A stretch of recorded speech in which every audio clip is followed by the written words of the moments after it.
हुए जो बड़ी खबर है वो बिहार की राजनीति से जुड़ी हुई, जहां पर आज नीतीश कुमार 7वीं बार मुख्यमंत्री पद की शपथ लेंगे। आज शाम ही शपथ ग्रहण समारोह होना है। शपथ ग्रहण समारोह में गृह मंत्री अमित शाह भी शामिल होंगे। शाम 4:30 बजे ये शपथ ग्रहण समारोह होना है और राजभवन में ही ये कार्यक्रम होगा। डिप्टी सीएम और मंत्रिमंडल पर अभी भी सस्पेंस बना हुआ है। मंत्रिमंडल में कौन कौन शामिल होगा, किसे क्या जिम्मेदारी सौंपी जाएगी, ये अभी फिलहाल सस्पेंस की स्थिति में है। और सबसे बड़ी जो बात है वो डिप्टी सीएम पद को लेकर है। बिहार में उप मुख्यमंत्री की कुर्सी पर कौन रहेगा, इसको लेकर लगातार चर्चाएं चल रही हैं। और बड़ी खबर इस वक्त की, बिहार में नीतीश की ताजपोशी से जुड़ी हुई। नीतीश कुमार 7वीं बार बिहार के मुख्यमंत्री पद की शपथ लेंगे, लेकिन अभी तक ये तय नहीं हो पा रहा है कि डिप्टी सीएम आखिर कौन होगा। हालांकि चर्चा है कि इस बार 2 डिप्टी सीएम बनाए जा सकते हैं। इसके लिए तारकिशोर प्रसाद और रेणु देवी के नाम को लेकर चर्चा चल रही है। नीतीश की टीम में कौन कौन शामिल होगा, इस पर भी सस्पेंस बरकरार है।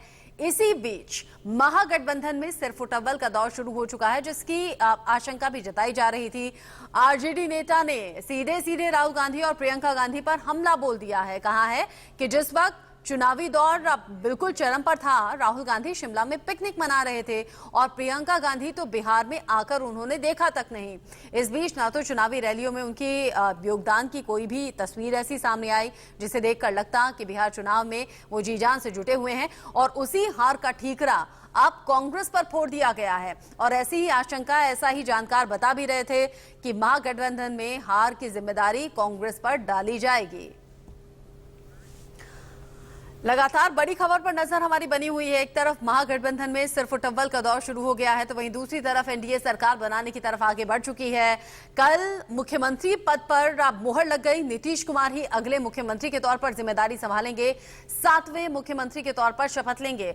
और शपथ ग्रहण समारोह की तैयारियां पूरी भी कर ली गई हैं, लेकिन हाँ, चूंकि कोरोना काल में ये शपथ ग्रहण समारोह होना है तो कोरोना गाइडलाइंस भी फॉलो करनी होंगी, सोशल डिस्टेंसिंग मेंटेन करनी होगी, लिमिटेड लोग इसमें पहुंचने वाले हैं। गृह मंत्री अमित शाह भी इसमें पहुंचेंगे। और अब इसी खबर पर ज्यादा अपडेट के साथ पटना से ऐश्वर्या जैन हमारे साथ जुड़ गए हैं, और साथ ही साथ न्यूज रूम से भी मेरी सहयोगी प्रिया सिंह मेरे साथ जुड़ेंगी। लेकिन सबसे पहले रुख ऐश्वर्या जैन का हम करेंगे। ऐश्वर्या, आज शपथ ग्रहण समारोह होना है, तैयारियां पूरी हो गई होंगी। मुझे बताइएगा कौन कौन पहुंच रहा है, और कल संशय की स्थिति के बीच में कम से कम मुख्यमंत्री के पद पर मुहर लग गई कि नीतीश कुमार मुख्यमंत्री होंगे, लेकिन उप मुख्यमंत्री को लेकर जानकारी कुछ है क्या? देखिए, कल जिस तरीके से मुख्यमंत्री आवास पर लगातार बैठकों का दौर जारी था, लगभग 3 से 3.5 घंटे मंथन करने के बाद मंत्रिमंडल की लिस्ट को फाइनल किया गया, जिसमें देवेंद्र फडणवीस, भूपेंद्र यादव, संजय जायसवाल, नीतीश कुमार, जीतन राम मांझी, तमाम नेता मुख्यमंत्री आवास पर मौजूद रहे और देर रात तक ये बैठक चलती रही। उप मुख्यमंत्री और मंत्रिमंडल में कौन कौन शामिल होगा, इस बात की जानकारी तो ऑफिशियली बाहर नहीं आई है, लेकिन हमें जितनी जानकारी मिल रही है, कल जैसे आईटीवी नेटवर्क ने सभी दर्शकों को बताया था कि 2 उप मुख्यमंत्री लगभग तय है, जिसमें तारकिशोर यादव और रेणु देवी का नाम लगभग फाइनल नजर आ रहा है। ऑफिशियल स्टेटमेंट अभी बिहार की सरकार की तरफ से आना बाकी है, नीतीश कुमार की तरफ से आना बाकी है। इसके अलावा एक और जो जानकारी बड़ी मिल रही है कि इस बार जो शपथ ग्रहण समारोह होने वाला है वो बड़ा छोटा होने वाला है। जो मंत्री होंगे वो कम से कम जितने बड़े मंत्रिमंडल का विस्तार अक्सर नीतीश कुमार करते हैं उस लेवल पर नहीं होगा, लेकिन छोटा मंत्रिमंडल होगा। बाद में इसको एक्सटेंड किया जाएगा, यानी 3 से 4 मंत्री भारतीय जनता पार्टी से, 3 से 4 जेडीयू से और 1 हम से और 1 वीआईपी से शपथ ले सकते हैं नीतीश कुमार और उप मुख्यमंत्रियों के अलावा। ऐश्वर्या, आपने कहा कि जेडीयू बीजेपी दोनों से ही मंत्री चुने जाएंगे। किन किन नामों को लेकर चर्चा है, इसकी जानकारी है क्या? देखिए, तय माना जा रहा है कि जेडीयू से जो युवा जो नेता चुनकर आए हैं वो कहीं ना कहीं इस बार मंत्रिमंडल में शामिल हो सकते हैं। नामों की देखिए अटकलें बहुत हैं, बहुत सारे नाम सामने आ रहे हैं, लेकिन ऑफिशियल लिस्ट जब तक सामने नहीं आती है हम अपने दर्शकों को ये बात नहीं बता सकते। हम सूत्रों से जरूर बात करने की कोशिश कर रहे थे, लेकिन जिस तरीके से भारतीय जनता पार्टी के अंदर प्रेम प्रकाश शुक्ला है, जो 8 बार के लगभग विधानसभा जीतकर भारतीय जनता पार्टी की सदस्यता उन्होंने ली हुई है। इसके अलावा तमाम प्रकाश जायसवाल है, इन तरह के नामों की अटकलें जरूर चल रही हैं, लेकिन ऑफिशियल लिस्ट अभी तक सामने नहीं है। हमें थोड़ा और इंतजार करना होगा जब हम नाम आपके सामने बाहर लाएं।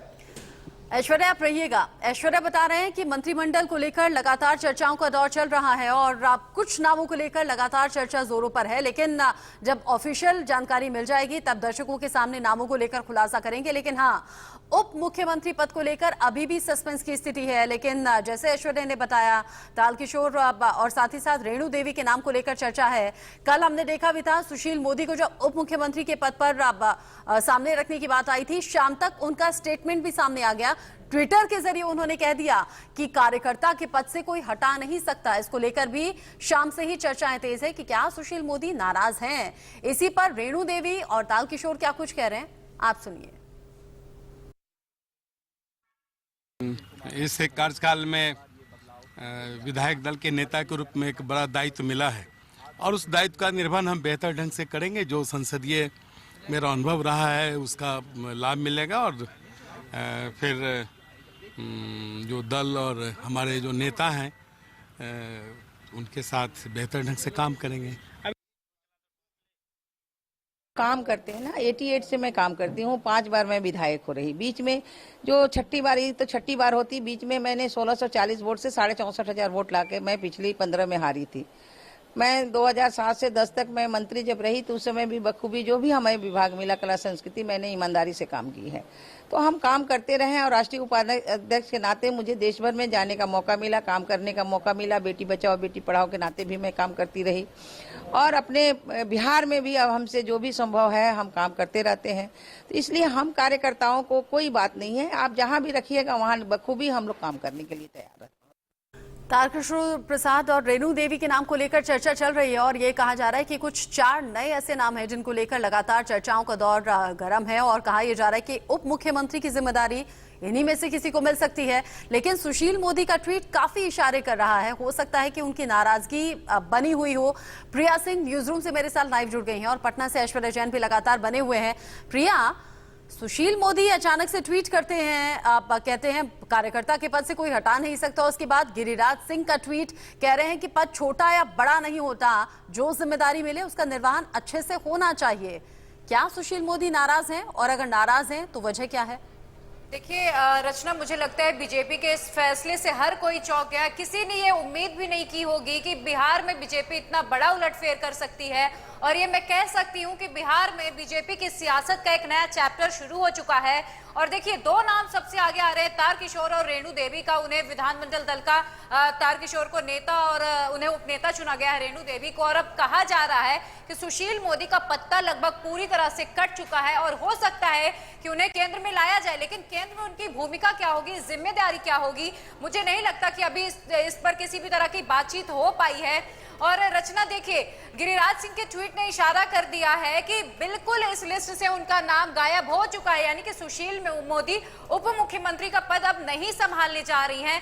नीतीश और सुशील की जोड़ी बेहद हिट रही है और पिछले 15 सालों से सुशील मोदी बीजेपी का चेहरा रहे हैं। और अब जब बीजेपी ने अचानक से ये फैसला लिया है तो जाहिर तौर पर इसे जोड़कर ये देखा जा रहा है कि बीजेपी अब बिहार में भविष्य की राजनीति को ध्यान में रखकर इस तरीके के फैसले ले रही है। और रचना, हो सकता है कि जो फॉर्मूला हमने यूपी में देखा, यानी कि 2 डिप्टी सीएम, तो हो सकता है कि बिहार में भी हमें 2 डिप्टी सीएम देखने के लिए मिल सकते हैं।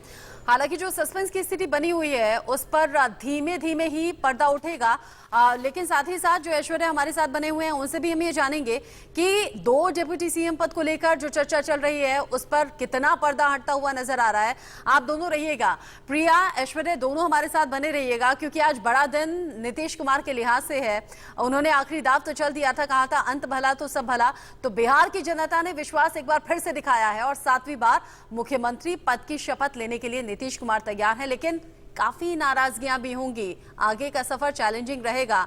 आगे अपडेट क्या कुछ मिल रहा है बताएंगे। बिहार चुनाव में हार के बाद महागठबंधन में आरजेडी नेता शिवानंद तिवारी ने राहुल और प्रियंका गांधी पर बड़ा हमला किया है। कहा है कि चुनाव के वक्त तो पिकनिक मना रहे थे राहुल गांधी और प्रियंका गांधी ने तो बिहार में आकर तक नहीं देखा। रैली करना तो दूर की बात है। जब चुनावी रैलियां चल रही थी, जब अकेले तेजस्वी यादव 251 रैली कर रहे थे, तब उस वक्त राहुल गांधी और प्रियंका गांधी ने बिहार की तरफ ध्यान नहीं दिया। राहुल गांधी तो शिमला में पिकनिक मना रहे थे। यहाँ जो है यहाँ चुनाव हो रहा है, राहुल गांधी जो है प्रियंका जी के साथ जाकर के शिमला में उनके घर पर पिकनिक मना रहे हैं। इस तरह से पार्टी चलती है क्या? आप जो है आरोप तो ये लग सकता है कि भाई कांग्रेस पार्टी जो है जिस ढंग से अपना कारोबार चला रही है उससे भारतीय जनता पार्टी को मदद मिल रही है। यहाँ जो है यहाँ चुनाव हो रहा है, राहुल गांधी जो है प्रियंका जी के साथ जाकर के शिमला में उनके घर पर पिकनिक मना रहे हैं। तो जब नतीजे आए थे इसी तरीके का अंदेशा जताया भी जा रहा था और उसकी शुरुआत शिवानंद तिवारी ने कर भी दी है। प्रिया सिंह लगातार न्यूज रूम से लाइव जुड़ी हुई है। प्रिया, इससे पहले आप बात कर रही थी कि उत्तर प्रदेश की तर्ज पर 2 उप मुख्यमंत्री बिहार में रखे जा सकते हैं और अब उत्तर प्रदेश की तर्ज पर जैसे एसपी बीएसपी महागठबंधन में आए और उसके बाद हार के बाद एक दूसरे पर ठीकरा फोड़ते हुए नजर आए, सेम वही हाल यहाँ भी है। आरजेडी कह रही है कि राहुल गांधी तो पिकनिक मना रहे थे, चुनावों पर तो ध्यान ही नहीं था, प्रियंका ने तो आकर तक नहीं देखा। बिल्कुल रचना, ऐसा कहना हो सकता है कि जायज भी हो, क्योंकि देखिए सर्वे बताता है कि जहां जहां पर राहुल गांधी ने बिहार में प्रचार किया था 65% वहां पर आरजेडी ने अपनी सीटें गंवाई हैं, वहां पर आरजेडी हारी है। तो जाहिर तौर पर इससे ये साफ होता है कि ठीकरा तो कांग्रेस पर फूटना ही था। और इस तरीके की जो बयानबाजी लगातार आरजेडी की ओर से की जा रही है और देखिए तेजस्वी ने भी संकेत में ये बता दिया है कि कांग्रेस ही हार के जिम्मेदार है और कहीं ना कहीं अब वो इस बात से पछता भी रहे होंगे कि ये जो महागठबंधन था, हो सकता है कि कांग्रेस के साथ गठबंधन उनका गलत पड़ गया है। रचना, और ऐसा जानकार बता भी रहे थे रिजल्ट्स वाले दिन। प्रिया, हमने देखा भी, जानकार कह रहे थे कि जो महागठबंधन को नुकसान हुआ है वो सबसे बड़ा तो कांग्रेस ने ही कर दिया, क्योंकि अकेली आरजेडी 75 सीटें जीत कर लाई है। बहुत बहुत शुक्रिया प्रिया सिंह इस अपडेट को हम तक पहुंचाने के लिए। आरजेडी हार का ठीकरा राहुल गांधी पर फोड़ रही है। कांग्रेस की तैयारियों में कमी रह गई। अगर हो सकता जमीन पर जाकर थोड़ा काम किया होता तो नतीजे इतने ज्यादा बुरे कांग्रेस के लिए नहीं होते।